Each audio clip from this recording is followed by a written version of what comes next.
bienvenue dans Un café avec un vidéaste, le podcast fait par un vidéaste pour les vidéastes. Après 2 mois d'absence, je suis de retour pour la saison 2 du podcast. Donc, ouais, j'ai envie de faire des saisons, j'ai vu que ça se faisait, je trouve ça cool, tu vois, de dire que voilà, c'est la saison 2. Avec quoi? Avec des nouveaux invités, des échanges toujours aussi intéressants et aussi le retour des épisodes solo. Donc des épisodes où pendant 30-40 minutes, je décortique un sujet, je vais en profondeur dans un sujet pour t'aider dans ton activité. Donc c'est toujours avec autant de plaisir que je fais ce podcast-là. Ça m'avait manqué, ça m'avait vraiment manqué pendant ces 2 mois, mais c'était le temps nécessaire pour pouvoir retravailler la structure de Un café avec un vidéaste, retravailler ma vision et pouvoir te proposer du contenu toujours plus intéressant. Donc, avant de commencer, je t'ai mis quelques liens dans la description. Donc, premièrement, je t'invite à me suivre sur Instagram. Je partage du contenu intéressant sur Instagram, que ce soit en story ou en publication. Il y a plein de choses que je fais en story, ça bouge plutôt pas mal. Vous êtes de plus en plus nombreux à me suivre sur ce compte-là. Donc, je t'invite à tout simplement à nous rejoindre sur Instagram. Aussi, inscris-toi dans le club privé, tu verras le lien qui est dans la description aussi. Donc inscris-toi dans le club privé, c'est toujours intéressant d'avoir du contenu pour le coup qui est vraiment exclusif. Et surtout, si tu souhaites avoir un call stratégique avec moi, donc c'est quoi un call stratégique? Un call stratégique, c'est tout simplement un call individuel où pendant 30 minutes, je t'aide de manière concrète sur ton activité. Je t'aide à y voir plus clair sur ton activité. Donc, là aussi, n'hésite pas. Réserve un créneau et on pourra échanger directement ensemble. Donc, sans plus tarder, aujourd'hui, j'ai l'honneur de recevoir Alex et MJ on the go. Qui sont-ils? Ce sont tout simplement un couple, donc, qui sont... Enfin, comment les décrire? Ils sont formateurs vidéo, ils sont vidéastes, ils sont entrepreneurs de la vidéo, ils sont youtubeurs, ils ont plusieurs casquettes et je trouve ça super intéressant de les recevoir sur le podcast parce que je trouve que ils représentent très bien le terme entrepreneur de la vidéo. C'est-à-dire que simplement avec la vidéo, toutes les activités que tu peux créer, toutes les sources de revenus complémentaires que tu peux avoir, je trouve ça tellement intéressant et leur parcours est super inspirant. Euh, donc, en fait, on va directement rentrer dans le vif du sujet. Je vais te mettre notre échange. Pour terminer, juste, si tu peux me laisser une note sur Apple Podcast, ça aide pour le référencement. Un 5 étoiles aide vraiment pour le référencement. Donc, si tu supportes ce podcast, si tu es super content du retour du podcast, tout simplement, laisse une note. Laisse une note. Ok, donc sans plus tarder, c'est parti pour ce nouvel épisode de Un café avec un vidéaste. Salut et bienvenue dans Un café avec un vidéaste. Et aujourd'hui, j'ai l'honneur et j'ai le plaisir de recevoir Alex et MJ. Donc, je vais les laisser se présenter directement, ça sera beaucoup plus simple.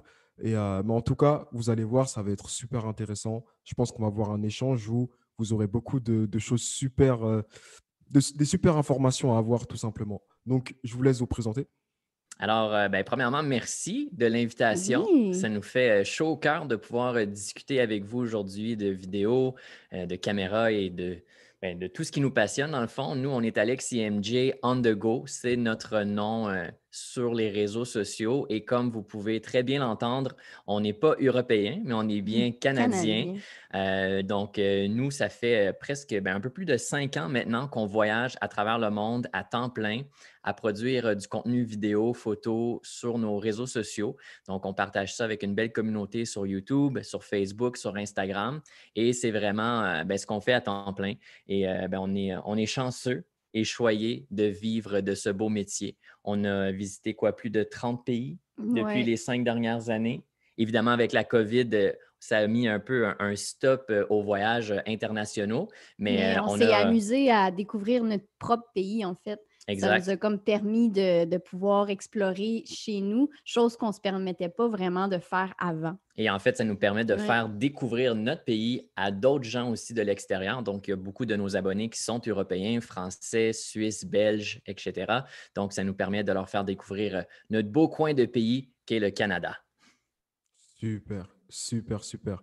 Bah, directement, les questions qui me viennent, la première question, une question un peu simple, mais qui va être hyper intéressante, c'est quel est votre parcours, on va dire, personnel avant de vous être lancé? Qu'est-ce que vous avez fait, je ne sais pas, comme études, comme travail, Mhm. un bref résumé de tout ça? Alors moi, ça va peut-être sembler drôle, mais fut une époque, j'étais magicien Ok, professionnel. Donc, je faisais des spectacles sur scène, je coupais des gens en deux, je les faisais apparaître, disparaître. Et j'ai fait ça professionnellement, si on veut, de 18 ans à 22 ans. Fait qu'environ 4 ou 5 ans, là, je me promenais un petit peu partout au Canada à faire des tournées. Puis ensuite, moi, j'ai travaillé comme animateur télé. Donc, j'étais devant la caméra et c'est là que j'ai rencontré Marie-Josée, qui est son nom complet, MJ, à Toronto, au Canada. J'animais une émission jeunesse.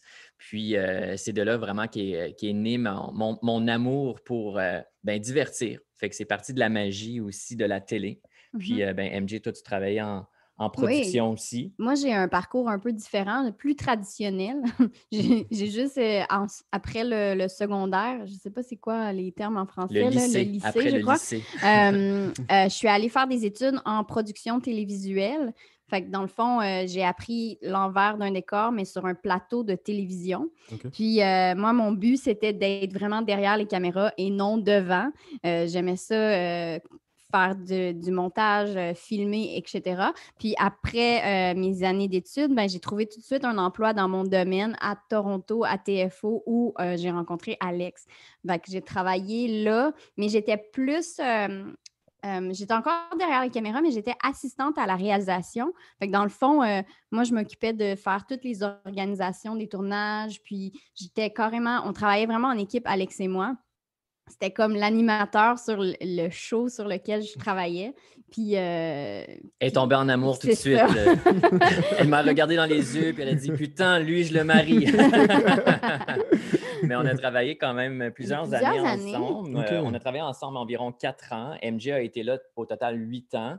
Puis, rendu, c'est ça, 4 ans plus tard, moi, j'ai approché MJ puis je lui ai dit, toi, MJ, qui est une grande voyageuse, tu as déjà voyagé dans plusieurs pays, qu'est-ce que tu en penses si on quitte nos emplois pour partir voyager à temps plein dans le but de lancer notre propre chaîne YouTube de voyage? Puis, il faut dire qu'à l'époque, si on parle de 2016, YouTube franco-canadien était comme dans sa lancée. C'était pas aussi gros qu'en France. Tu sais, on est un peu en En retard, retard. le C'est Canada. vrai, ouais. Fait que c'était quand même, ça commençait à devenir gros, puis ça commençait à être vraiment là, puis dire comme, hey, on peut faire des vidéos sur Internet, puis on peut avoir une audience. Fait que c'est de là qu'est venue l'idée aussi d'Alex. Puis on travaillait pour une émission jeunesse, justement, qui faisait beaucoup de collaborations avec des YouTubeurs franco-canadiens. Puis Alex, il a vu ça comme une belle opportunité. Il a fait hey, il collabore déjà avec plein de YouTubeurs qui font plein de contenu, mais personne ne fait de contenu voyage. Nous, on pourrait avoir cette niche-là. Si, tu sais, t'en penses quoi? Puis là, ça a pris plusieurs rum and coke et plusieurs discussions Ouais, ça a pour été long. la convaincre de quitter nos bons emplois parce qu'il faut dire qu'on avait quand même nos vies de bien établies à Toronto. On avait un bon cercle d'amis, on était bien payés, on avait des vacances payées. Donc, de tout quitter pour YouTube, C'est un gros move. c'était une grosse étape. Mais heureusement, MJ a dit oui. Puis là, 5 ans plus tard, on est où ce qu'on est aujourd'hui. Et j'aimerais préciser que quand on a lancé notre chaîne YouTube, on avait très peu d'expérience en production vidéo. Moi, j'étais animateur, fait que j'étais habitué d'être devant la caméra, mais de manipuler une caméra comme telle, c'était pas quelque chose que je faisais sur une base régulière. Et Mhm. MJ, comme elle était assistante à la réalisation, mais encore, elle ne touchait pas les Ouais. caméras, touchait pas les micros, etc. Donc, on a vraiment tout appris sur le tas, comme on dit. On a appris en faisant. Puis, avec les années, évidemment, ça s'est amélioré une vidéo à la fois. C'est vrai, en fait, ce qui est incroyable, déjà, pour ceux qui ne savent pas, le métier d'assistant à la réalisation et le métier de vidéaste, c'est pas Non. du tout le même métier. Peut-être parce qu'on entend réalisation, on se dit que bon, peut-être qu'il y a des similitudes, mais c'est pas du tout la même chose en fait.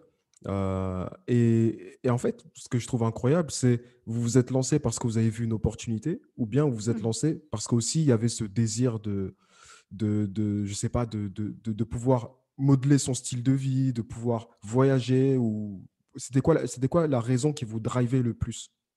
Exactement les deux choses que tu as mentionnées. Tu es allé direct dessus.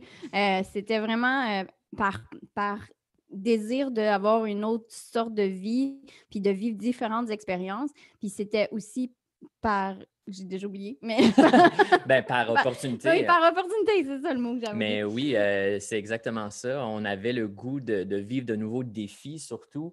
Moi, étant animateur télé, je n'avais pas le droit de toucher aux caméras Ouais. parce que c'était pas dans mon union, c'était pas dans mon syndicat. Si je le faisais, je pouvais avoir un grief au bureau. Donc, j'étais quand même très limité dans ce que je pouvais faire. Oui, c'est le fun d'être animateur télé et de tout simplement laisser les autres tout gérer et toi, tu fais ta petite partie devant la caméra, mais j'ai toujours aimé travailler avec mes mains aussi quand on parle. OK, Mm, je serais jamais capable de construire une maison, mais travailler avec mes mains d'un point de Mais, vue artistique, ça, j'adore. mais c'est juste que tu aimes toucher à tout, tu aimes être capable de tout, un Ouais. peu tout gérer. Un vrai Oui, artiste, oui, comme c'est on ça. dit. Donc, oui, c'est exactement ça. Ok, mais ce moment quand même de se dire, on va tout quitter et on va commencer autre chose dans un terrain qu'on ne connaît pas. Donc déjà, le simple fait en fait de devenir vidéaste, c'est quelque chose qui peut être effrayant. De devenir vidéaste en tant qu'entrepreneur, déjà, c'est quelque chose qui est très effrayant. Mais là, devenir vidéaste en tant qu'entrepreneur et tout quitter, ça veut dire que vous avez C'est vraiment, fou. franchement, vous avez fait le score final, en fait. Mais je Ouais. crois que on avait trop peur de ne pas l'essayer et de toujours regretter de ne pas avoir sauté. On aimait mieux l'essayer et de tout foirer si on veut, que ça ne fonctionne pas, mais au moins de se dire, au moins on l'a essayé, puis c'est Ok. pas grave, ça n'a pas fonctionné.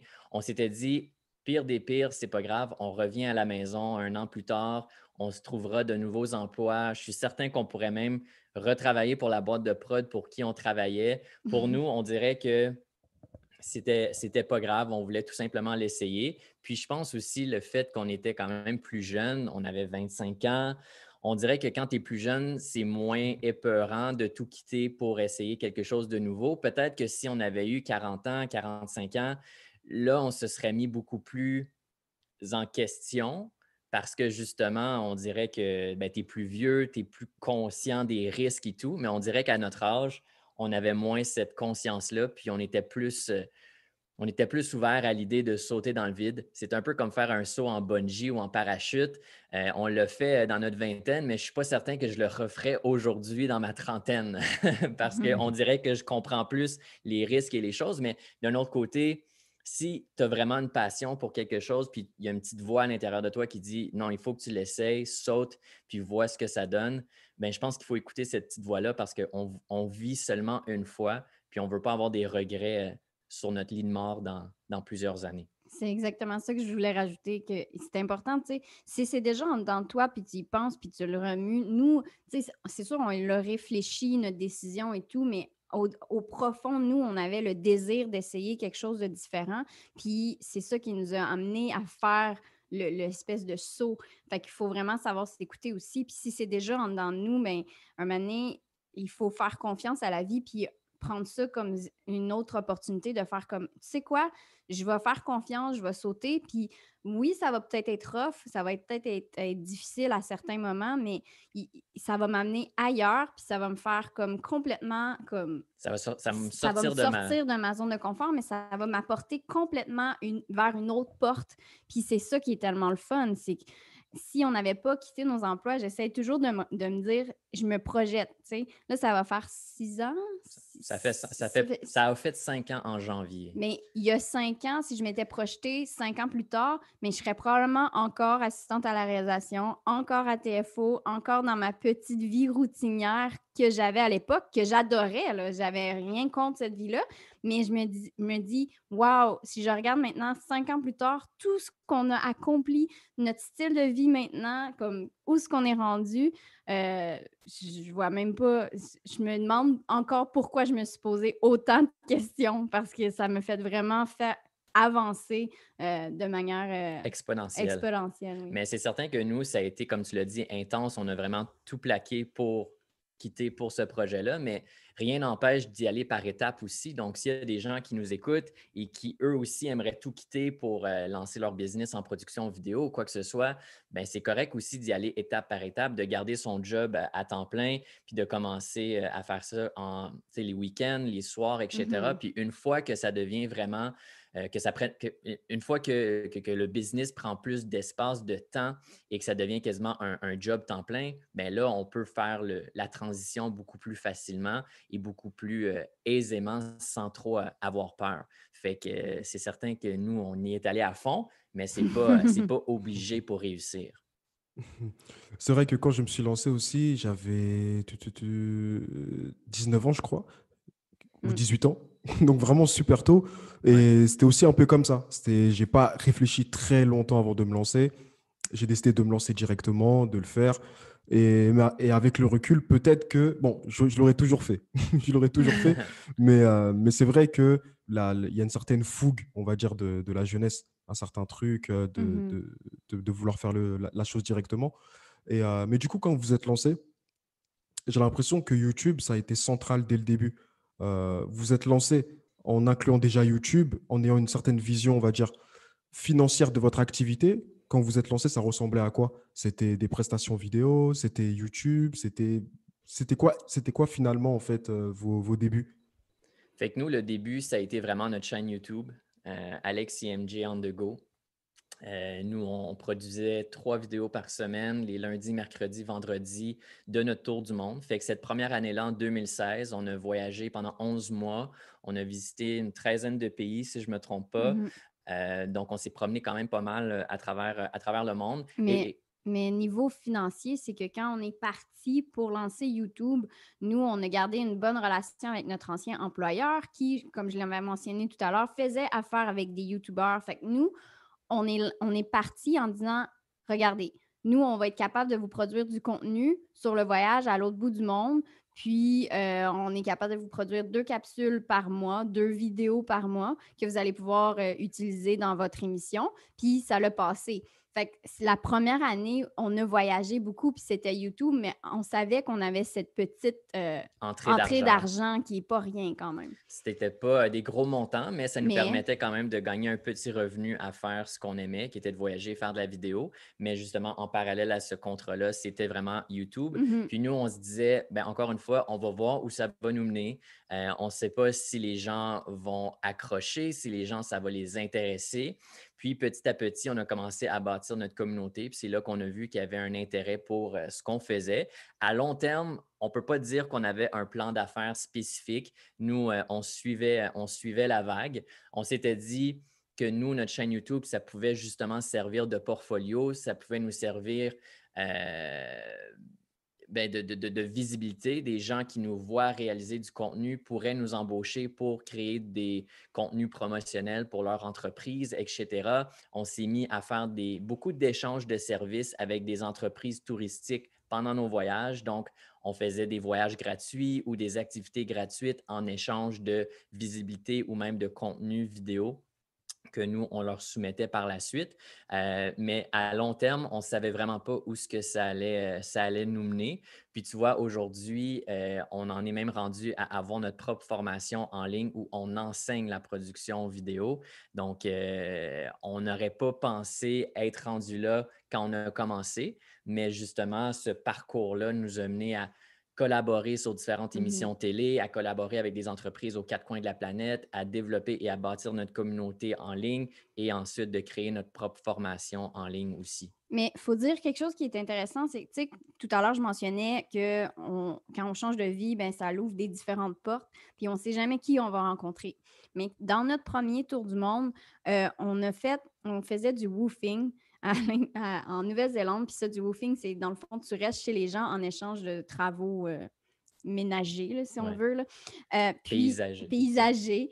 Puis, la dame chez qui on restait, on a eu une longue conversation avec elle. Puis, elle avait une entreprise en ligne.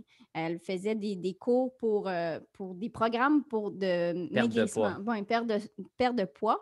Puis, pour vrai, cette soirée-là, quand on a eu cette conversation-là, elle nous disait, ah, mais c'est bien d'avoir quelque chose comme ça, une plateforme en ligne où on peut vendre ses produits et tout.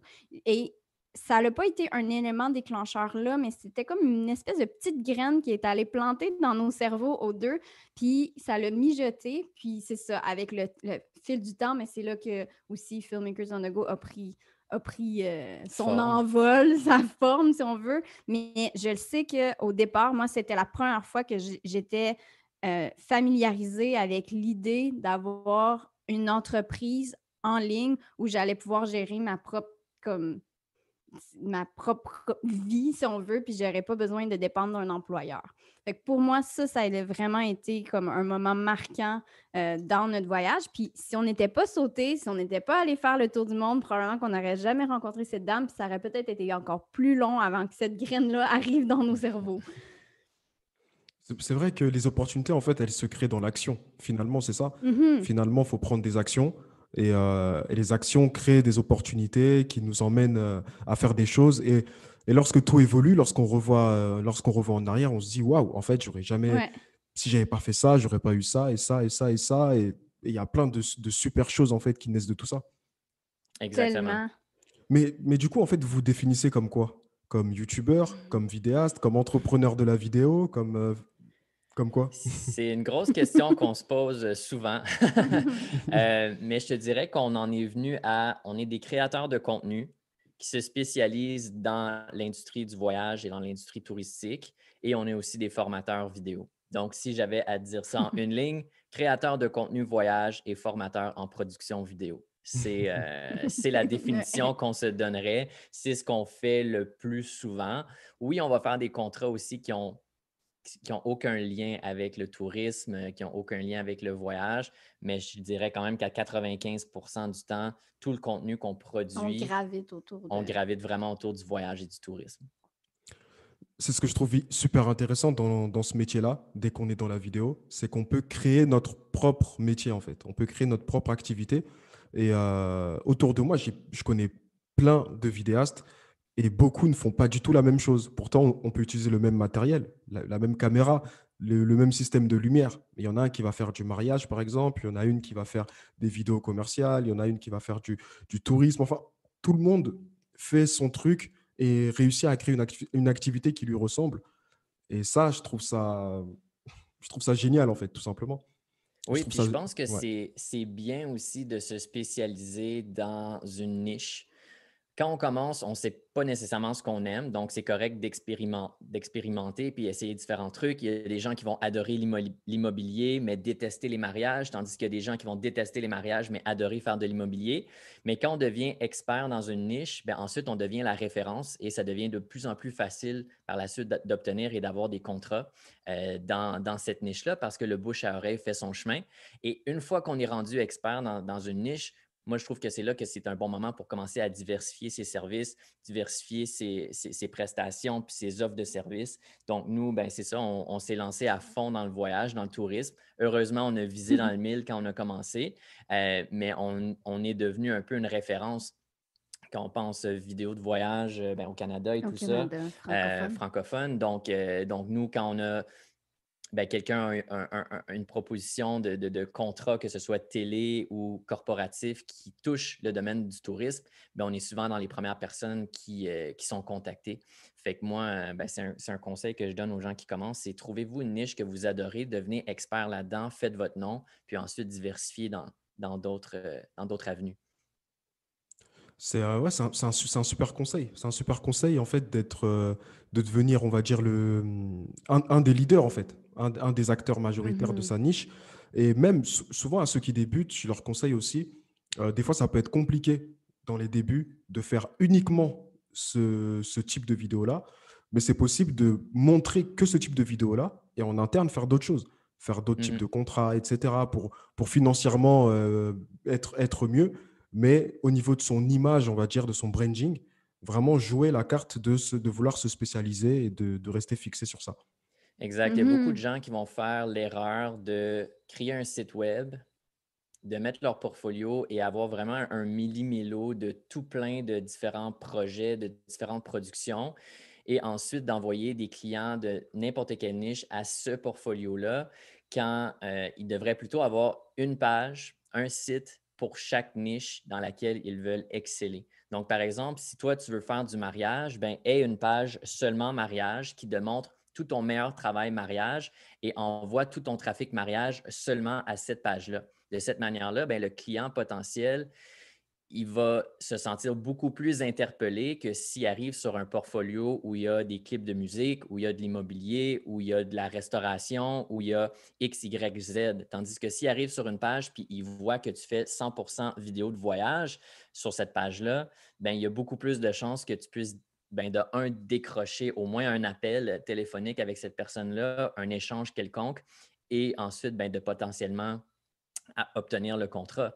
Parce que ben, la personne se dit, cette personne-là, clairement, elle est experte en production vidéo de mariage. C'est la personne qu'il me faut. Si elle arrive sur un site puis elle voit 50% d'immobilier, 25% restauration, 10% tourisme et un autre 10-15% mariage, ben, elle va peut-être se dire, ouais, ben, elle fait du mariage, mais c'est pas juste ça. Fait que peut-être c'est pas la personne qui me faut. Donc, un autre petit conseil que je donnerais aux gens qui se lancent ou qui sont déjà lancés. C'est un super conseil. Ça me fait penser, il y a un restaurant chinois juste près de là où j'habite qui propose vraiment toute chose. Ça veut dire qu'il propose de la nourriture donc chinoise, mais tu peux aussi manger des pâtes carbonara là-bas. Tu peux aussi manger un peu de nourriture africaine. Tu peux manger tellement de choses différentes. Et le problème, c'est que c'est pas bon. Ouais. C'est pas bon du coup, parce qu'il y a tellement de choses différentes, tellement de cuisines qui se mélangent, d'odeurs différentes, que ça donne pas envie et que je suis déjà parti là-bas une fois. Bon, je dirais pas le nom, je vais pas nous faire de mauvaise pub. Mais voilà, en tout cas, et moi, ça m'a marqué. Je me suis dit, waouh, c'est peut-être en tant que vidéaste, en fait, des fois, on peut montrer un peu cette image-là en montrant absolument tout type de travail sur la même page Instagram ou site web ou peu importe. Exactement. Si tu veux manger du bon italien, tu vas dans un resto italien. Si tu veux manger du chinois, ben, tu vas dans un resto 100% chinois. Puis ensuite, tu sais que ben, c'est leur spécialité. Puis dans le fond, ben, c'est ce que tu recherches ben, dans ce cas-ci, dans la restauration, mais aussi, comme tu le dis, dans le domaine de la vidéo. Oh, c'était une C'est une belle belle comparaison, belle comparaison. analogie. Wow, j'aime ça, je vais la garder. Et, est-ce que vous pouvez me dire un peu plus comment ça se passe en fait au niveau du côté production vidéo? Ce que je veux dire, c'est qu'une chaîne de télé vous contacte, une production, mais admettons, vous êtes dans un pays et c'est une production qui vous contacte d'un autre pays. Comment ça se passe exactement? On vous dit de produire du contenu là-bas, on vous fait venir dans un autre pays. Comment ça se passe? Ben, pour être honnête, c'est peut-être une réponse plate, là, mais on fait très peu de contrats à l'international, tout simplement parce qu'on on veut pas gérer toute la complexité des Des demandes visas, de des demandes visa. de permis de travail, etc. Donc, nous, quand on est à l'international, on produit majoritairement du contenu pour notre chaîne à nous. Mais c'est ça, mais sinon, on a été chanceux jusqu'à présent parce que malgré qu'on était à l'international, on produisait du contenu, mais c'était tout le temps pour une boîte canadienne. Fait que dans le fond, fait à ce moment-là, on n'avait pas besoin de permis de visa parce que c'est comme si c'est la boîte canadienne Ouais. qui nous envoie, là. Tant qu'il n'y a pas Fait que- d'échange monétaire avec une entreprise locale dans un autre pays, ça complique beaucoup moins les choses. Donc, ouais. nous, je te dirais que c'est pas, c'est ça, c'est le genre de travail qu'on essaye le moins de faire, puis on essaye de focusser, si on veut, sur la production de contenu sur nos réseaux sociaux quand on est à l'international ou de produire du contenu pour des boîtes canadiennes qui nous payent au Canada. Donc, c'est ça. Ok, super, super. Et pour expliquer un peu ceux qui seraient peut-être pas familiers avec ça, en tout cas, ma vision de ce que vous faites, qui est d'investir dans votre marque personnelle, pour moi, c'est comme, je sais pas, acheter une maison et être propriétaire. Ça veut dire c'est vraiment investir sur du long terme.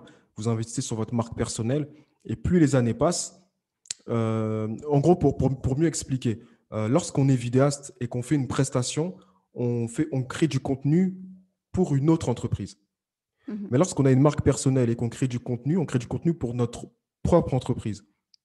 Donc, du coup, c'est du contenu qui nous appartient et qui prend de l'intérêt au fur et à mesure. Donc, et ça, c'est quelque chose, je trouve, que vous faites très bien et que vous avez compris dès le début, en fait. Et c'est vraiment génial. Mais du coup, je voulais avoir un peu votre retour, votre avis sur tout ce qui concerne et vous en avez un peu parlé, la diversification de revenus. Parce que je pense que c'est quelque chose qui est très important en tant qu'entrepreneur, tout simplement, de savoir diversifier ses revenus, ses compétences. Est-ce que vous pouvez m'en dire un peu plus par rapport à ça? Oui, certainement. Faut dire que de un, nous, on gagne vraiment pas notre vie avec les publicités, YouTube, etc. On n'a pas assez d'abonnés et de vues pour vraiment gagner notre vie avec ça. En France, ça va peut-être sembler petit, mais sur l'ensemble de nos réseaux sociaux, on est à 65 000 abonnés, qui est pas énorme, mais on a quand même une très belle communauté, des gens avec qui on échange toutes les semaines. Donc, on a vraiment créé un lien très, très fort avec les gens qui nous suivent et c'est ce qui nous permet de faire ce qu'on fait aujourd'hui. Donc, nous, évidemment, comme on ne gagne pas de sous vraiment avec YouTube et les autres réseaux sociaux, on a dû justement diversifier nos sources de revenus. Donc, une première source de revenus, ben, c'est tous les contrats corpaux qu'on a la chance d'obtenir grâce à la visibilité qu'on a sur nos réseaux sociaux. On a plusieurs abonnés qui ont soit des entreprises ou qui connaissent des gens qui ont des entreprises et qui peuvent ensuite nous référer pour faire de la création de contenu. Sinon, nous, on a beaucoup de contacts en télévision. Donc, on a réalisé beaucoup de contenu pour justement la boîte pour qui on travaillait à l'époque. Mais là, tu vois, on a commencé à se faire approcher cette année pour tourner et monter d'autres émissions télé canadiennes, francophones. Donc, justement, cet été, on part un mois sur la route dans le Grand Nord canadien à tourner une émission télé qu'on va ensuite monter par la suite. Super Donc, cool. nous, une grosse source de nos revenus proviennent justement de ces productions-là qu'on a la chance de faire pour les entreprises et la télé. Sinon, une autre source de revenus pour nous, c'est notre formation en ligne Filmmakers on the Go qu'on a lancée en mai 2018. Notre formation aujourd'hui compte plus de 1100 membres de partout à travers le monde, majoritairement au Canada et en Europe, évidemment, là où sont les francophones. Mais ça, c'est une source de revenus passive, si on veut, parce que la formation est créée, est en ligne, donc on peut la vendre à n'importe quel moment. Ceci dit, on ajoute du contenu encore tous les mois Mhm. dans cette formation-là pour la faire grandir de manière exponentielle, toujours donner du nouveau contenu aux membres. Donc, ça, c'est une autre source de revenus, de revenus pour nous. Et sinon, ben, autre chose qui n'a aucunement rapport avec la production vidéo, mais on investit aussi dans l'immobilier. Donc, on a un condo à Montréal, on a un locataire à qui on loue. Donc, c'est une source, un investissement à long terme, si on Mhm. veut. Mais c'est important justement d'avoir Diversifié. différentes sources de revenus, différents investissements pour que justement, dans 15-20 ans, ben, tout ça puisse fructifier, puis on puisse avoir une retraite quand même assez jeune et non à 90 ans parce qu'on n'avait pas fait des bons placements dans notre jeunesse. Mais au final, toutes nos sources de revenus se rattachent beaucoup à ce qu'on fait sur YouTube, qui était notre propre branding, notre propre marque, parce que toutes ces opportunités-là, ils découlent un peu de cette base-là, au final. Mais ce qui est cool avec YouTube, même si on n'est pas payé Non, c'est ça. directement pour faire des vidéos sur YouTube, c'est que justement, les gens ont la chance d'apprendre à nous connaître. Ils ont la chance de nous voir comment on agit, comment on est. Puis, ça fait que par la suite, si jamais ils veulent nous embaucher pour un projet, ben, ils savent déjà un peu à quoi s'attendre en termes de personnes parce qu'ils ont l'impression de nous connaître, parce qu'ils ont vu nos vidéos. Donc, même si vous ne voulez pas devenir YouTuber ou même si c'est ça, vous ne voulez pas devenir des influenceurs ou quoi que ce soit, c'est quand même important d'avoir aujourd'hui, en Une 2021, selon présence. moi, une bonne présence sur les réseaux sociaux, un contact beaucoup plus personnel avec les gens pour que les gens apprennent à vous connaître. Puis par la suite, ça va être beaucoup plus facile justement à obtenir des contrats. Certes, ça va vous demander énormément de temps de travail, etc., parce que bâtir son brand, c'est pas quelque chose qui se fait du jour au lendemain. Tu dois produire, produire, produire et être constant. Nous, ça fait 5 ans, on est rendu à presque 600 vidéos qu'on a publiées sur notre chaîne YouTube. Ça ne s'est pas fait du jour au lendemain, mais heureusement, aujourd'hui, on a ça pour nous, qui travaillent pour nous. Et comme tu le dis, ben, avec le temps, ça fait effet boule de neige sur du long terme. Puis ça fait en sorte que ben, les opportunités sont beaucoup plus faciles à aller chercher. Nous, Ben, on croit beaucoup oui, dans la c'est ça. phrase, c'est en anglais, là, mais The harder you work, the luckier you get. Yes, Donc, plus on travaille parfaitement. fort, plus on devient chanceux. Moi, je ne crois pas dans la chance. Je crois qu'il faut travailler pour être chanceux, d'où pourquoi j'aime beaucoup cette citation-là. Puis ça l'arrête pas, là. Dans le fond, on continue tout le temps de travailler, puis c'est ça qui nous amène ailleurs, puis ailleurs, puis ailleurs, puis c'est ça. Puis on est juste, on est vraiment, ça c'est une de nos forces, là, à nous deux, c'est qu'on a un peu comme la même philosophie de on veut avancer, puis on veut que ça fonctionne. Tu sais, si jamais On est les deux très c'est ambitieux. ça, on est très ambitieux, mais tu sais, si moi, par exemple, ça me tentait plus ou moins, puis je tirais de la patte, c'est sûr que ça va enlever de la force, mettons, à Alex si on n'était pas dans la même comme Lancé. lancée, puis la même vision. Fait que ça nous aide beaucoup, tu sais, on travaille en équipe beaucoup, puis on se supporte énormément, puis c'est sûr que ça fait une grosse différence, là. Puis ça arrive, hein, les moments où on est moins motivé, les moments où on se pose la question de pourquoi est-ce qu'on fait ça? Pourquoi est-ce qu'on met tant d'énergie là-dedans? Est-ce que ça vaut la peine? Est-ce que ça va nous mener à quelque chose? Mais au final, c'est la réalité de tout entrepreneur. Tout le monde, peu importe l'industrie dans laquelle ils sont, que tu sois un propriétaire de restaurant ou quoi que ce soit, tu vas toujours avoir ces moments plus creux-là où tu vas te remettre en question, mais il faut juste passer au travers, puis ensuite, il va y avoir une remontée, c'est sûr et certain. Fait que même s'il y en a qui nous écoutent, qui sont un peu découragés, trouvent que ça avance pas aussi vite qu'ils aimeraient, il faut juste continuer à avancer, puis vous allez voir, la vie fait bien les choses, comme MJ l'a dit plus tôt. Les portes vont s'ouvrir, puis tout va finir par débloquer. Puis il faut apprendre aussi à apprécier les petites victoires que j'appelle. Quand que ça va bien, puis on sent que ça a fonctionné, puis qu'on a eu un bon contrat, ben, tu sais, apprécions-le. Tu sais, on fait comme, ouais, OK, Ouais. j'ai travaillé parce que faut être heureux de quand ça va bien, là, aussi, là. Fait que C'est ça. c'est ça. Bon, déjà, j'espère que vous avez bien noté parce que là, ils ont dit, mais vous avez dit tellement de choses, mais franchement, notez, notez, notez. Je vais rebondir sur le dernier point de savoir apprécier ses victoires. Je pense que c'est aussi plus facile, je pense, lorsqu'on est une équipe, de pouvoir le faire. Des fois, je pense que beaucoup de vidéastes seuls ont cette difficulté d'apprécier des victoires parce que il y a toujours cette insatisfaction de ouais, mais bon, et on passe à autre chose. Alors, c'est bien des fois de s'arrêter et de se dire bravo, c'est cool, voilà, j'ai réussi à faire ça, on a réussi à faire ça, c'est super.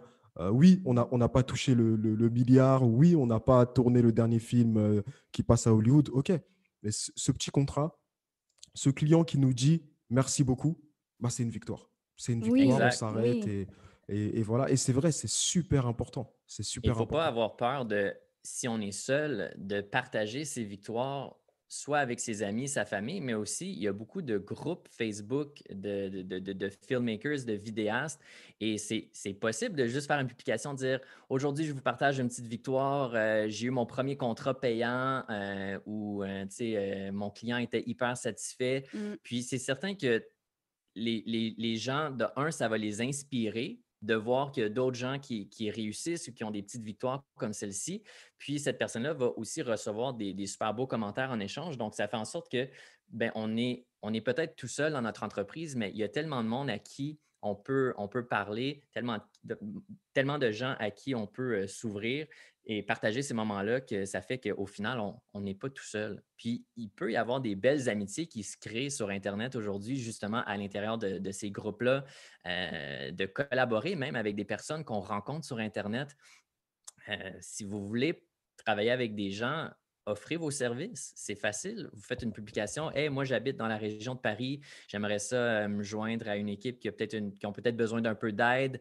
Même si tu le fais gratuitement la première fois, c'est pas grave. Tu ne sais pas à quel point cette relation-là pourrait te mener loin et comment ça pourrait être bénéfique autant pour toi que cette personne-là. Donc, les contacts, c'est hyper important et c'est hyper important de créer son réseau, surtout quand on est seul. Et aussi, un autre point, c'est avoir une présence sur les réseaux sociaux. En fait, c'est ce que vous venez de dire, mais on ne se rend pas compte. En 2021, c'est tellement important d'être présent sur les réseaux sociaux, surtout dans nos activités. Et donc, YouTube, c'est un peu, ouais, c'est central par rapport à tout ce que vous faites. Donc, les clients en corpo, ça passe par YouTube. La formation, ça passe par YouTube. Il y a plein de systèmes mis en place qui passent par votre chaîne YouTube, par votre branding, par votre image de marque. Euh, et ça, c'est un point que je veux bien aussi soulever parce que je vois beaucoup de vidéastes euh, qui sont juste invisibles. Ça veut dire que invisibles dans le sens où on n'arrive pas à les trouver sur les réseaux sociaux, où on les trouve très peu. Pour trouver leurs vidéos, des fois, c'est un peu compliqué. Beaucoup ont honte aussi de montrer ce qu'ils font et ce qu'ils savent faire. Alors qu'au contraire, le fait de partager et aussi le fait de même de montrer un peu de soi, ça permet aussi de donner de la confiance aux gens qui vont nous contacter derrière. Et c'est pour ça que j'ai bien aimé la phrase de les personnes ont l'impression de nous connaître. Et donc, c'est plus facile pour eux de dire, soit de vous recommander à d'autres personnes, soit d'acheter une formation, c'est beaucoup plus facile parce que, ouais, on a la sensation de les connaître. Et ça, c'est fort. C'est vraiment fort aussi. Oui, exactement. Puis c'est important aussi de diversifier un peu ses publications sur différents réseaux sociaux. Je ne dis pas d'être présent sur tous les réseaux sociaux, mais de choisir au moins les 2 ou 3 qui t'interpellent ou qui t'intéressent le plus.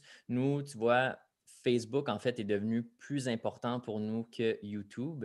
On a beaucoup plus d'abonnés sur notre page Facebook, beaucoup plus de gens qui visionnent notre contenu sur Facebook que sur YouTube. Mhm. YouTube, c'est un moyen pour nous de faire vivre les vidéos pendant plusieurs années, dans le sens que YouTube, c'est un moteur de recherche. Donc, si les gens cherchent une destination en particulier ou quoi que ce soit, mais il y a des fortes chances que ces personnes-là tombent sur nos vidéos. Tandis que Facebook, ça nous a permis d'aller chercher un public plus rapidement, vu la facilité de partage, vu la facilité d'avoir des vidéos qui apparaissent sur ton newsfeed parce qu'un ami a commenté ou quoi que ce soit sur une telle vidéo ou a Puis, tagué quelqu'un. puis il y a tellement d'utilisateurs qui utilisent Facebook, là, on ne va pas se le cacher.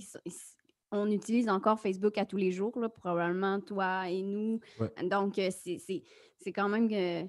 On a beau dire c'est nos parents qui sont là-dessus, là, mais tout le monde finit par aller sur Facebook. Fait On, que c'est pas une mauvaise plateforme à focusser dessus, là. on aurait pu sauter sur le train TikTok si on avait voulu, mais à un moment donné, c'est qu'on ne peut pas tout faire non plus. Mm. On doit vraiment choisir là où nous, on voit que ben, les efforts vont porter fruit. Donc, si vous avez au moins 2, 3 plateformes où vous publiez quand même du contenu régulièrement, au moins une fois par semaine sur chaque plateforme, du moins, déjà là, ça va vous permettre de commencer à bâtir une petite communauté et aussi bâtir une petite confiance auprès des gens. En fait, souvent, on a ce truc de se dire, OK, attends, TikTok vient d'arriver, je vais aller là-bas. Non, attends, Mhm. Clubhouse, je vais aller là-bas. Non, Intel, je vais aller là-bas, je vais aller là-bas. Et en fait, c'est pas le fait d'aller là-bas, mais c'est surtout le fait de où est-ce que les personnes à qui tu veux t'adresser sont. Si ces personnes-là sont sur, je sais pas quel réseau je pourrais dire, sur LinkedIn, il faut que tu partes là-bas, en fait. Et c'est Mhm. aussi où tu es à l'aise, toi aussi, où tu es à l'aise de créer du contenu, ou la plateforme dans laquelle tu te sens à l'aise. Donc, c'est une sorte de mix des deux. Et des fois, on se trompe. On veut aller là où ça brille, alors que c'est pas là où on sera le plus pertinent. Donc, ouais, je comprends Facebook. On n'aurait pas pensé tout de suite à se dire, bah, tiens, Facebook, bah, au final, ouais, je pense que sur Facebook. Et moi, je vous ai découvert sur Facebook. Ah, donc, OK. donc, je pense que ça prouve que, ouais, sur Facebook, il y a quelque Mhm. chose qui est là. Oui, exact. Puis, en fait, ce que tu décris, en anglais, on appelle ça des Shiny Object Syndrome, le syndrome de l'objet brillant. Je ne sais pas, ça serait quoi la traduction Ouais, c'est ça. française, francophone, mais c'est ça, c'est de toujours être attiré vers la nouvelle chose. Mais évidemment, ça nous distrait plus qu'autre chose. Puis au final, on va être Mhm. distrait, on va participer pendant peut-être quelques semaines, quelques mois, puis ensuite, on va délaisser ça avec le temps. Un peu comme un nouveau jouet quand on était enfant à Noël. On voulait ce jouet-là parce que tout le monde l'avait. On jouait avec pendant 2, 3 semaines, puis ensuite, on l'oubliait dans le placard. Fait que c'est un peu ça aussi qui arrive avec les réseaux sociaux. Je pense que les gens qui commencent aujourd'hui, ben, vous avez vraiment l'embarras du choix de ce qui vous attire le plus. Mais effectivement, il faut se sentir motivé par la plateforme. Il faut qu'on trouve son compte, qu'on se voit en train de produire du contenu pour cette plateforme-là. Parce que si déjà tu y vas de reculons, parce que ça ne te tente pas vraiment, mais tu dis il faut que je le fasse parce que tout le monde le fait, ben, tu ne vas pas réussir malheureusement parce que tu ne seras pas assez motivé pour le faire. Et ça, c'est la même chose pour quel genre de contenu est-ce que tu devrais produire, soit pour tes réseaux sociaux ou pour tes clients. Ça ne veut pas dire qu'il y a des gens qui se marient tous les week-ends, que tu dois absolument devenir vidéaste mariage. Tu pourrais très bien créer ta propre niche dans une niche qui a peut-être un peu moins de travail, mais dans laquelle tu vas exceller et que tu vas adorer produire du contenu. Donc, oui, vraiment y aller avec ses passions puis ce qui nous attire. Yes, yes, yes. Du coup, comment se décompose votre travail à deux? Qui fait quoi? Est-ce que vous faites exactement la même chose à 50-50 ou est-ce que vous avez... comment ça se passe? Ben, vas-y, Marie. Tu me dis Vas-y, rien. vas-y. En termes de vidéo, bon, pour le tournage, les deux, on tourne beaucoup. Moi, je vais plus faire des espèces de B-roll, si tu veux. Donc, tout ce qui est... tout ce qui est B-roll. Bon, Mais on fait les en deux. fait, On filme. niveau Oui, c'est tournage, ça. là, Niveau c'est quand tournage, même c'est. 50-50. On va chacun filmer de notre côté, filmer des images. Si on est en train de, je sais pas moi, en train de faire une randonnée, bien, on va Ouais. chacun faire des images de la randonnée. Puis c'est le fun parce que les deux, on est comme attends une minute, là, t'as-tu vu le rayon de lumière? Tu l'as-tu pris, celle-là? Non? OK, je vais le prendre, moi, parce que je suis bien placée. Fait à ce point-là, on se complète beaucoup, puis on connaît notre style aussi. Mais Moi, je fais beaucoup de photos sur le terrain. J'aime beaucoup la photo. Puis, moi, je fais pas vraiment de fait photos. Alex fait pas de photos autre que si je lui dis on devrait prendre une photo. Fait que ça, c'est sur le terrain, c'est comme ça. En termes de quand on fait du montage, Alex fait le montage complètement de A à Z. Moi, je touche pas à la section montage du tout. Je vais toucher par contre à la colorisation ensuite, après le montage. Mais fait que c'est comme un peu, on se lance la balle. Fait que moi, je fais tout le Mais montage, je fais le mix choisir audio. la musique. Puis MJ ensuite fait l'étalonnage et la colo. Puis ensuite, sinon, MJ va faire tout ce qui est retouche photo, etc. Fait que c'est pas mal ça, notre échange, notre partage des tâches pour la production vidéo. Ouais, Puis sinon, ça. pour notre formation, par exemple, Filmmakers on the Go, je dirais que c'est quand même moi à 95 qui s'en occupe. MJ, elle va gérer tout ce qui est Instagram, réseaux sociaux. Puis on a maintenant, depuis un mois maintenant, un employé, quelqu'un qui travaille avec nous. Super. Puis cette personne-là, en fait, s'occupe de créer du contenu écrit sur notre site web, sur notre blog, etc. Donc, c'est une façon supplémentaire de donner une diversifier. nouvelle vie à notre contenu vidéo, c'est ça, d'aller chercher d'autres gens. une nouvelle audience à travers le SEO. Donc, MJ va travailler beaucoup en collaboration avec cette personne-là pour s'assurer que les articles sont bien écrits, qui sont mis à jour, qui sont publiés, etc. Fait que c'est ça. Super, super. Mais donc, en fait, vous avez un employé, mais c'est en télétravail, c'est à distance, ça se passe comment? Ouais. Oui, c'est tout par télétravail. Nous, en fait, cette personne-là, on l'avait rencontrée physiquement dans l'autre époque, tu sais. Dans l'autre monde. Pré-COVID. Oui, dans l'autre monde. On avait collaboré avec elle, puis on avait hyper aimé notre relation de travail. Puis ça encore, ça a comme resté dans notre tête. Puis on s'était toujours dit, un jour, on va retravailler avec cette personne-là, puis etc. Puis là, la vie a fait que là, l'opportunité était parfaite. Puis ça se fait complètement en télétravail. On fait des réunions à toutes les semaines, 2 fois par semaine. On se parle pour être sûr qu'on s'enligne sur la bonne voie. Puis pour vrai, nous, on a toujours travaillé juste tous les deux depuis les 5 dernières années. Puis au début, c'était quand même presque épeurant de dire on rentre une troisième personne dans notre dynamique. Mais au final, c'est comme un poids qui nous a été enlevé parce qu'on se rend compte. On se rend compte à quel point il y a des tâches que peut-être qu'on n'excelle pas. Comme moi, écrire, j'excelle pas à faire de l'écrit. Fait que d'avoir cette troisième personne-là qui, elle, est super bonne à écrire, ben pourquoi pas? Ça va me permettre de libérer ma tête de cette tâche-là, puis pouvoir focusser sur les tâches que j'ai vraiment du talent à faire, puis de laisser ça à quelqu'un d'autre, puis ça t'enlève vraiment un poids, puis finalement, c'est une troisième tête là, qui vient nous aider à faire tout ça. Fait c'est vraiment que du bon. Puis on entend ça souvent, il faut apprendre à délaisser. Délégué. Déléguer, oui, excuse, je me trompe tout le temps le mot. Déléguer, puis pour pouvoir se propulser plus loin. C'est ça, c'est un investissement supplémentaire, évidemment, mais c'est un investissement important parce que justement, ça nous permet de créer encore plus de contenu pour les gens, du contenu qu'on n'aurait probablement pas créé par nous-mêmes parce qu'on n'a pas le temps, mais surtout parce qu'on n'a pas la motivation de créer ce genre de contenu-là, même si on sait à quel point c'est important. Donc, d'où pourquoi des fois, ça peut être super intéressant pour quelqu'un qui se lance en affaires, mais de s'associer à quelqu'un. Pas mal toutes les entreprises qui ont du succès, ben, c'était pas seulement une personne. Il y a eu comme une équipe qui s'est formée avec le temps.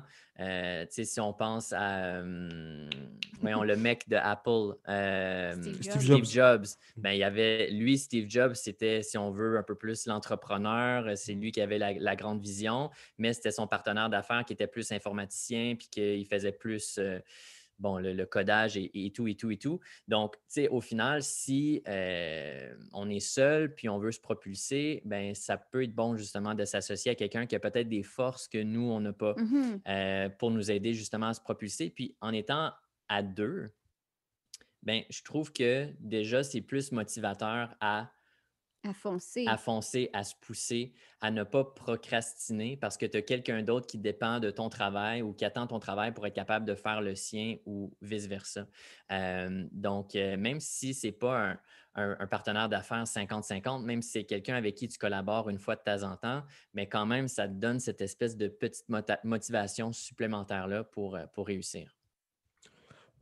Je donne des accompagnements aux vidéastes et je me rappelle de ce vidéaste que j'ai eu en call qui me dit que son activité marche super bien, tout se passe bien, mais qu'il a du mal à remplir les devis. C'est-à-dire que lorsqu'un client lui envoie les devis, il a une sorte de flemme qui tombe sur lui et il a du mal à faire le devis, donc il prend du temps pour envoyer les devis, etc., etc. Et lorsqu'il me dit ça, je lui dis, mais ton activité marche bien, tu as du travail, tu peux encore plus évoluer. Pourquoi tu ne délègues pas cette partie? Tu n'es pas obligé de faire ça, en fait. Tu vois, c'est-à-dire que cette chose-là, tu peux la déléguer à quelqu'un, une tierce personne, pour pas très cher en plus. Et cette personne peut s'occuper de ça pendant que toi, tu te focuses à fond sur la production vidéo et tout le reste. Et le simple fait de lui dire ça, en fait, c'était surtout mental. Il s'est dit, waouh, en fait, c'est possible de pouvoir déléguer certaines choses. Et c'est pour ça que, ouais, ce que vous dites, je suis totalement aligné avec ça. En fait, on peut pas être, on peut pas tout faire, en fait. On n'est pas bon dans tout, on peut pas tout faire, on n'aime pas. C'est même, enfin, surtout au bout d'un moment, quand l'activité grandit de plus en plus, faut rester. Il y a une phrase, on appelle ça être dans sa zone de génie. Donc, ça veut dire lorsqu'on est, on fait ce pourquoi, enfin, on fait la chose où on est le meilleur, où on est bon, où on sait ce qu'on sait faire et ce qu'on sait moins faire, ou ce qui nous prend énormément de temps, d'énergie. Et en plus de ça, bon, il y a quelqu'un qui peut faire ça aussi bien que nous, voire mieux que nous, on le délègue. Donc, c'est ça. Exactement. Puis un problème, c'est qu'il y a beaucoup d'entrepreneurs, encore une fois, peu importe l'industrie, qui voient les employés comme étant une dépense, mais au final, c'est que ça devrait te rapporter encore plus que si tu n'avais pas cette personne-là. C'est vraiment, il faut le voir comme un investissement. Comme par exemple, la personne dont tu parlais, ben, probablement qu'elle perdait plus de contrats, donc perdait plus d'argent au final que si elle avait embauché cette personne-là dès le départ, puis la payer un petit montant. Donc, c'est certain que maintenant, elle fait probablement encore plus d'argent, même en ayant quelqu'un qui s'occupe des devis, parce que cette personne-là, ben, lui permet d'aller chercher encore plus de contrats plus rapidement parce que justement, elle s'occupe de cette tâche-là. Yes, yes. Du coup, vous avez dit beaucoup, beaucoup de choses, franchement. Vous avez vraiment dit beaucoup de choses, vraiment hyper intéressant.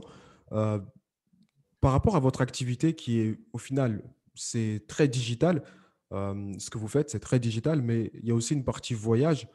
Comment s'est passé pour vous 2020? Comment tout ce qui s'est passé en 2020 a impacté votre business et enfin, comment ça s'est passé pour vous? Nous, 2020, c'est une réponse plate, mais ça a bien été. Ça s'est très, très bien déroulé. Il faut dire que c'est une situation particulière pour nous parce que 2019, on s'était donné le défi de faire une vidéo par jour, tous les jours, pendant 365 jours. Et on s'était vraiment donné à fond dans ce défi-là. Et quand 2020 est arrivé, ben, veux pas, on était un peu épuisés professionnellement d'avoir donné tellement d'énergie en 2019. Fait que ça nous a comme un peu permis de prendre ça plus relax parce que le monde entier était dans la phase relax. Fait que ça nous a fait du bien mentalement. Puis, comme notre entreprise est tellement en ligne, ben, on produisait moins de vidéos, mais ça l'a en quelque sorte pas affecté aucunement rien d'autre parce que tout est en ligne. Fait que notre formation pouvait rouler encore. Euh, Puis les gens se tournaient beaucoup vers tous les trucs en ligne. Fait que ça a juste été comme. Mais c'est plate à dire, mais c'est presque une bonne chose finalement. Comme ça a été que du positif. Ben, pas que, Non, mais ça a mais été du positif. il y a eu quelques contrats corpos qui ont été annulés. Évidemment. On était censé justement venir en France filmer le mariage d'amis à nous. Finalement, ça a été annulé. On avait une émission télé qui a été repoussée à cette année ici. Fait que oui, d'un point de vue production vidéo, ça a ralenti un peu. Mais justement, comme on disait tantôt, comme on avait d'autres sources de revenus, d'autres moyens de gagner des revenus au-delà de juste la production vidéo, ben nous, ça ne nous a pas tant affecté. Non, D'où c'est ça. l'importance de diversifier ses revenus puis ses entrées d'argent pour que quand des situations comme celle-ci arrivent, ben on ait toujours un petit quelque chose qui est là pour nous soutenir puis qui nous permet de continuer à manger. Mais sinon, nous, c'est ça. Ça nous a fait Ça du nous a fait bien. du bien. On avait besoin d'une pause Puis, mentalement. puis pour en revenir, quand tu es vidéaste et tout, des fois, tu prends beaucoup puis tu t'en rends pas compte parce que tu es dans le brouhaha de tout ça puis tu veux jamais dire non. Mais moi, 2020 m'a fait réaliser que des fois, il faut s'écouter aussi au niveau de son mental. Puis pour vrai, on était épuisés parce que ça a pris du temps à nous en remettre, mais on se l'aurait jamais avoué. On aurait juste continué. Puis moi, je trouve que ce côté-là, il faut pas l'oublier. C'est beau de vouloir avoir sa carrière et tout, mais il faut savoir aussi se donner du temps pour respirer de temps en temps. Puis je pense qu'il ne faut pas l'oublier et il ne faut pas le négliger parce que là, ça a bien tombé. Le monde entier était sur pause, fait que ça nous a permis de respirer. Mais si le monde n'avait pas été sur pause, quand est-ce que nous, on n'aurait pas été capable de suivre la balle puis suivre la cadence? Fait que dans le fond, je trouve que c'est ça. Faut pas l'oublier, ça. C'est un peu le côté toxique des réseaux sociaux, Oui, c'est c'est qu'on ça. pense que ben, il faut constamment être en train de produire pour que les gens ne nous oublient pas. Mais d'un autre sens, dès que tu as un peu d'abonnés ou que tu as un peu de gens qui te suivent, même si tu prends une pause d'un mois, un mois plus tard, ils vont encore être là, puis ils vont être encore plus contents d'avoir de tes nouvelles, puis de te resuivre dans tes aventures ou peu importe. Donc, il ne faut pas penser que juste parce qu'on ne publie pas pendant une semaine, 2 semaines, 3 semaines, parce qu'on prend un peu de temps pour soi, que les gens vont nous oublier, les gens vont se désabonner. Je veux dire, regarde les artistes de musique, eux, ils vont sortir un album, ils vont faire une tournée, puis ensuite, ils vont prendre une pause. Ensuite, ils vont se remettre à l'écriture, puis ça va prendre quand même plusieurs mois avant qu'on entende de nouvelles chansons, par exemple, de nouvelles musiques de ces artistes-là. Donc, c'est un peu la même chose avec la production vidéo, le YouTube et tout. Il faut s'écouter, comme MJ le dit, puis se permettre de prendre des pauses. Mhm. C'est en fait, avant de faire de la vidéo, quand je me suis lancé à 18 ans, j'ai fait des petits boulots. Ça veut dire que j'ai fait des petits boulots, j'ai travaillé à l'intérim, donc j'ai soulevé des cartons, j'ai fait quelques petits boulots comme ça pour payer mon matériel et pour pouvoir avancer. C'était des boulots qui étaient fatigants. Vraiment, je me rappelle, le vendredi soir, j'étais complètement KO.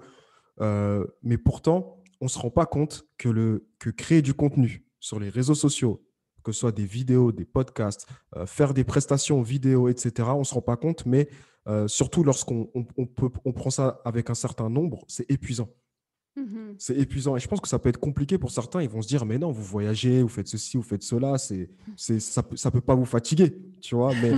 Mais en fait, on ne se rend pas compte, mais c'est un travail qui est épuisant et qui est aussi épuisant, surtout mentalement, je pense. Vraiment mentalement, toujours devoir pousser sa créativité, des nouvelles idées, devoir satisfaire une communauté. Est-ce qu'ils vont aimer? Enfin, on ne se rend pas compte, mais c'est quelque chose qui fatigue réellement. Mhm. Exact. Puis, ben nous, c'est ça, en 2019, quand on s'est lancé le défi de faire une vidéo par jour, tous les jours, pendant 365 jours, on savait dans quoi on s'embarquait, mais pas vraiment en même temps. On savait que ça allait être difficile, mais on était tellement focus à réaliser, mais rendu au bout du défi, une fois qu'on avait réussi et qu'on avait publié notre 365e vidéo d'affilée, on a eu un espèce de crash mental. On était toujours dans l'espèce de go, go, go, go, go, go, go. Puis quand on a finalement terminé puis que tout a stoppé en même temps, c'était vraiment bizarre comme feeling. Puis ça nous a pris vraiment plusieurs mois À à s'en s'en remettre. remettre. D'où pourquoi on ne referait jamais ce défi-là aujourd'hui. Content de l'avoir fait, mais on ne le referait pas.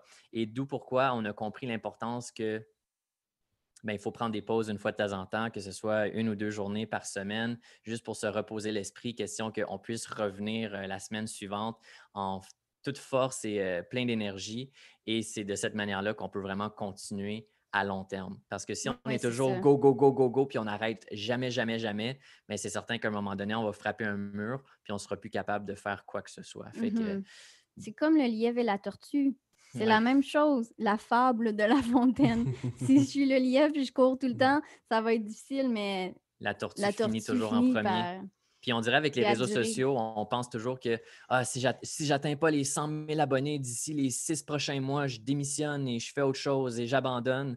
Mais au final, c'est que il y en a qui vont jamais se rendre aux 100 000, mais c'est correct aussi. Je veux dire, chacun fait son chemin, chacun a réussi à sa façon. Il faut arrêter de se comparer surtout aux autres. C'est facile sur les réseaux sociaux de se comparer à des gens qui ont des chaînes YouTube plus grosses que les nôtres, qui ont plus d'abonnés, des gens qui ont plus d'auditeurs podcasts que nous ou vice-versa. Dans toutes les sphères du domaine, on se compare toujours beaucoup, beaucoup, beaucoup. Mais il faut arrêter de se comparer puis de se concentrer sur notre propre course à nous. En plus que ce que vous faites, ça aussi, j'aimerais bien le préciser, parce que quand on entend youtubeur, souvent, on pense que tous les youtubeurs font la même chose, mais en fait, vous, ce que vous faites, c'est que vous êtes des entrepreneurs qui utilisent YouTube, en fait. À travers YouTube, vous pouvez vendre vos produits, vous pouvez faire connaître vos services, et ça change complètement la donne. Ça veut dire que vous n'êtes pas dans une recherche forcément d'avoir le million d'abonnés, euh, c'est pas ça, en fait. Avec une bonne base d'abonnés, vous pouvez vivre de votre activité, pouvoir développer une communauté qui va être saine aussi. Vraiment une communauté saine. Et ça je le précise parce que souvent, on ne comprend pas. On se dit, on va aller sur YouTube, on va créer une chaîne YouTube, il nous faut 100 000 abonnés, 200 000 abonnés, etc. Mais c'est vraiment, ce que vous faites, c'est vraiment différent de ça. Oui, exact. On a vite réalisé qu'on n'allait jamais devenir des millionnaires juste avec les vues YouTube. Fait qu'on devait, si on veut être plus original dans notre approche, dans notre plan d'affaires. Donc, nous, on s'était tout le temps dit, même depuis la première année, on s'est toujours dit, non, nous, YouTube, c'est un portfolio, c'est une façon pour nous de se faire connaître. Puis, évidemment, on ne savait pas qu'on allait se rendre, c'est quand même au nombre d'abonnés qu'on est aujourd'hui. On ne savait pas où ça allait être. Mais comme je le disais au début, on a vraiment une belle relation avec nos abonnés. Nous, on répond à tous les commentaires qu'on reçoit, autant sur YouTube, Facebook, Instagram. Donc, les gens ont vraiment cette impression-là qu'on est des amis virtuels, qu'on se connaît. Nous, on les connaît de nom et de photos de profil. Eux nous connaissent comme Alex et MJ, nous connaissent personnellement. Mais c'est ce qui fait que, justement, comme tu le mentionnes, on a une belle communauté saine, une belle relation. Puis, ça va au-delà de juste on veut faire des vues. C'est plutôt on est là pour divertir les gens, les informer, puis leur partager tout simplement nos aventures, nos expériences. Puis à travers tout ça, bien, on se crée des amitiés virtuelles avec ces gens-là. C'est quoi votre vision allez, dans 5 ans? Ça fait 5 ans que vous avez commencé. Dans 5 ans, Ah non, non, Tellement non, une non. question impossible à répondre. Impossible. Aucune idée. On n'a aucune idée où est-ce que tout ça va nous mener. Qui sait, on va peut-être changer de domaine complètement. La vie fait trop les choses drôlement des fois. Mais je sais que là, ça va bien aller. ça va bien aller. On n'est pas Ça va être inquiet vraiment bien. pour le futur. Là, on commence à travailler justement plus sur des émissions télé. On est en train de développer nos propres concepts aussi. Donc, qui sait, peut-être qu'on va un petit peu plus délaisser tout ce qui est YouTube et se diriger plus vers, ben, je dis télé, mais on s'entend que télé veut aussi dire web aujourd'hui. Les boîtes de production, les diffuseurs diffusent sur Internet aussi. Mais j'ai vraiment, vraiment aucune idée. Le but, c'est de continuer à faire grossir la machine, comme on dit, de continuer à travailler sur notre formation en ligne Filmmakers on the Go. J'aimerais bien que cette académie-là devienne la référence francophone pour apprendre la production vidéo. On est bien parti. On a plusieurs coachs dans la formation qui enseignent différents modules, différentes leçons. On est rendu aujourd'hui à plus de 55 heures de contenu de formation dans cette académie-là. Donc, dans 5 ans, ça va doubler, j'en suis convaincu. Donc, non, c'est juste de continuer puis d'accepter les projets qui nous inspirent, qui nous motivent. Puis, ben, ça va nous mener à faire et à vivre différentes choses. Mais c'est de continuer de se déstabiliser, je pense aussi. Euh, Moi, c'est ce que je veux nous prédire. Je veux pas qu'on devienne, que ça devienne Brasé. trop. Tu sais, quand c'est trop naturel puis tu connais trop, on dirait que c'est le temps de faire un changement juste pour t'amener ailleurs. Comme là, toucher l'aspect plus télévision, ben, comme on n'a pas encore travaillé avec autant la télévision que ça. Fait C'est que ça, certain ça nous qu'on amène ailleurs. Puis je trouve ça le fun que justement, je veux qu'on continue d'avoir envie de se déstabiliser puis de ne pas vivre dans nos pantoufles, dans le dans le confort. confort. Puis je trouve que c'est ça qui fait qu'on va toujours continuer d'évoluer. Puis c'est important d'évoluer, peu importe l'âge que tu as. Tu ne connais jamais rien et tu n'as pas fini d'apprendre. Et je pense que c'est ça qui fait une personne riche en expérience et en trucs.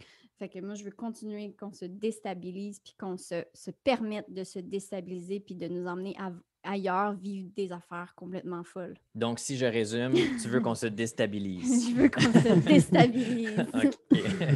Non, c'est un point hyper important. C'est aussi le fait de se sentir vivant, en fait, de faire des Mhm, choses où on se pensait, on se voyait pas faire ça. Et c'est un peu ce que mhm, je disais au début sur le fait de prendre des actions et que ça crée des opportunités. C'est exactement mhm, ça. En fait, on fait une activité, on fait un type d'activité qui fait que, en tant qu'entrepreneur, on peut, je sais pas, on est en 2021, en 2022, on peut faire quelque chose qui sera totalement différent, mais toujours en lien, par exemple, où on peut tester d'autres choses, d'autres types de vidéos, d'autres types de création de contenu, d'autres plateformes. Et c'est ça qui est beau, c'est vrai, c'est que dans 5 ans, bah, peut-être que vous serez à quelque part là où vous n'aurez jamais pensé être, en fait. mhm. Vous n'aurez jamais Exact. même imaginé être et vous y êtes. Mais en fait, si vous, quand on va revoir l'historique, on va se dire, ah ok, en fait, c'était ça, puis ça, puis ça, puis ça, Mhm. et ça a amené à la finalité. Ouais. Exact. Et donc, si vous avez un conseil, chacun, un conseil personnel que vous pourrez donner à des jeunes vidéastes, pas forcément en âge, mais jeunes vidéastes en expérience, donc qui viennent de se lancer, jeunes ou moins jeunes d'ailleurs, quel est le conseil que toi, MJ, tu donnerais par exemple? Ouh, je suis la première. On en a donné quand même Ouais, on en beaucoup a là, de donné Ah oui, beaucoup. conseils. beaucoup, beaucoup, ouais. Ben écoute, moi, Intéressant. si je peux me Ouais, permettre, je vas-y vais donc. peut-être me répéter un peu de ce qu'on a dit au tout début, mais c'est d'écouter la petite voix qu'on a en soi, puis de sauter dans l'aventure si c'est vraiment quelque chose qui vous passionne puis que vous avez envie de faire. Mais c'est pas de juste sauter puis espérer que le parachute va ouvrir. Il faut aussi travailler pour que justement ce parachute-là s'ouvre et ensuite nous guide à travers les airs vers Mhm, notre destination, disons, finale, entre guillemets. Puis ensuite, tout va bien aller. Mais ouais. vraiment de s'écouter, de travailler, de se fixer des buts, des objectifs aussi, Mhm, même si c'est des petits buts à court terme, c'est ces petits buts et objectifs-là qui vont nous amener vers des objectifs long terme. Nous, quand on a commencé notre chaîne YouTube, ben, on avait affiché sur le, tu sais, le banner, là, la tête d'affiche de notre chaîne YouTube, qu'on publierait une nouvelle vidéo tous les lundis, mercredis, vendredis. En affichant ce but-là, cet objectif-là, ben, on entre un peu dans une entente avec les gens, avec les abonnés pour leur dire, inquiétez-vous pas, tous les lundis, mercredis, vendredis, je vous promets une nouvelle vidéo. Ça fait en sorte qu'on ne procrastine pas et qu'on se met à produire. Même si ce n'est pas les meilleures productions de nos vies, bien, ça nous permet quand même d'avancer vers le but final. Ça peut être soit d'avoir justement les 10 000 abonnés, les 100 000 abonnés, ça peut être de lancer son entreprise en production vidéo, mais ces petits objectifs-là font en sorte qu'on ne fait pas du surplace et qu'on ne procrastine pas. Mhm. Moi, je voudrais dire d'apprendre à être patient. Des fois, on oublie ça là, avec tout ce qui va tellement vite, là, mais il faut apprendre que tout n'est pas instantané, puis il faut réapprendre à bien gérer puis être patient parce que les choses vont bien se placer. Encore une fois, ça fait la boucle, on l'a déjà dit, faire confiance à la vie, mais les choses vont bien. Si on fait bien les choses, ça va se placer, mais il faut être patient aussi parfois. Parfois, ça peut être difficile, mais je vous garantis que si on apprend à bien gérer puis à être patient, ça va bien fonctionner. Je pense que ça, c'est même un problème, si on veut, dans notre société Mhm. aujourd'hui, parce qu'on est tellement On apprend. habitué d'avoir tout rapidement et au bout des doigts. On veut se commander quelque chose sur Amazon, mais on commande demain matin, c'est devant notre porte. On veut une information spécifique sur comment changer un pneu de sa voiture. On va sur YouTube, on fait la recherche, on sait exactement comment le faire tout de suite. Fait que quand on se lance en entreprise, en entrepreneuriat, on dirait que justement, on n'est pas prêt. On voudrait que ça arrive du jour au lendemain, justement, que notre entreprise explose, mais malheureusement, ce n'est pas comme ça que ça fonctionne. Ce n'est pas comme ça que la vie en général fonctionne. Puis MJ l'a bien dit, il faut être patient puis continuer à travailler vers ces petits objectifs-là. Puis éventuellement, ça va décoller. Mais on dit, hein, une entreprise, ça peut prendre jusqu'à 5 ans avant qu'on voit quelque chose. Là. Fait il ne faut pas oublier que c'est ça. Il faut être patient. C'est mon conseil. La patience. J'aime beaucoup la phrase trust the process. J'aime beaucoup ça. Enfin, le fait de croire le processus, d'aimer le processus. Et je pense que c'est ça aussi qui fait la différence. C'est quand on aime ce qu'on est en train de faire, quand on croit dans ce qu'on est en train de faire, même quand il n'y a pas des 1000 et des 100, il n'y a pas forcément de résultats. C'est ça qui va aussi faire en sorte qu'on sera beaucoup plus patient pour la suite que quelqu'un qui veut juste la finalité. Et surtout quand la finalité, elle est biaisée. Par exemple, j'ai envie de monter un business pour pouvoir siroter du mojito au bord d'une plage. C'est une vision qui est un peu biaisée finalement, qui n'est pas réelle. Et du coup, ça va nous rendre impatients parce que au bout de 6 mois, on va se dire, mais attends, comment ça se fait que je ne suis pas au bord de la plage en train de faire ce que je suis censé faire? Mais c'est le Donc, chemin ouais. et c'est la route qui est intéressante. Oui, c'est ce qui fait qu'on apprécie encore plus la finale. Je veux dire, c'est le build-up. C'est jusqu'à les 5-10 ans plus tard que là, on va se dire, waouh, j'ai mis tout cet effort-là et là, finalement, je peux siroter mon mojito sur le bord de la plage. Je l'ai mérité. Je mérite ce que j'ai en ce moment parce que j'ai travaillé pour l'avoir. Mais même pour tout vous dire, je pense que c'est très personnel, mais je pense même que j'ai peur du final. J'ai peur un jour de me retrouver et de me dire, OK, bah ouais, j'ai fait ça, j'ai terminé ça, OK. Bon, bah, je reste sur la plage. J'aimerais pas Ouais. parce que je voudrais toujours un nouvel objectif, toujours accomplir quelque chose de plus grand, que ce soit dans ma vie personnelle ou dans ma vie professionnelle ou peu importe. Mais je voudrais toujours arriver à un but et me dire, OK, c'est la saison 2, maintenant, c'est la saison 3, puis la saison 4, etc.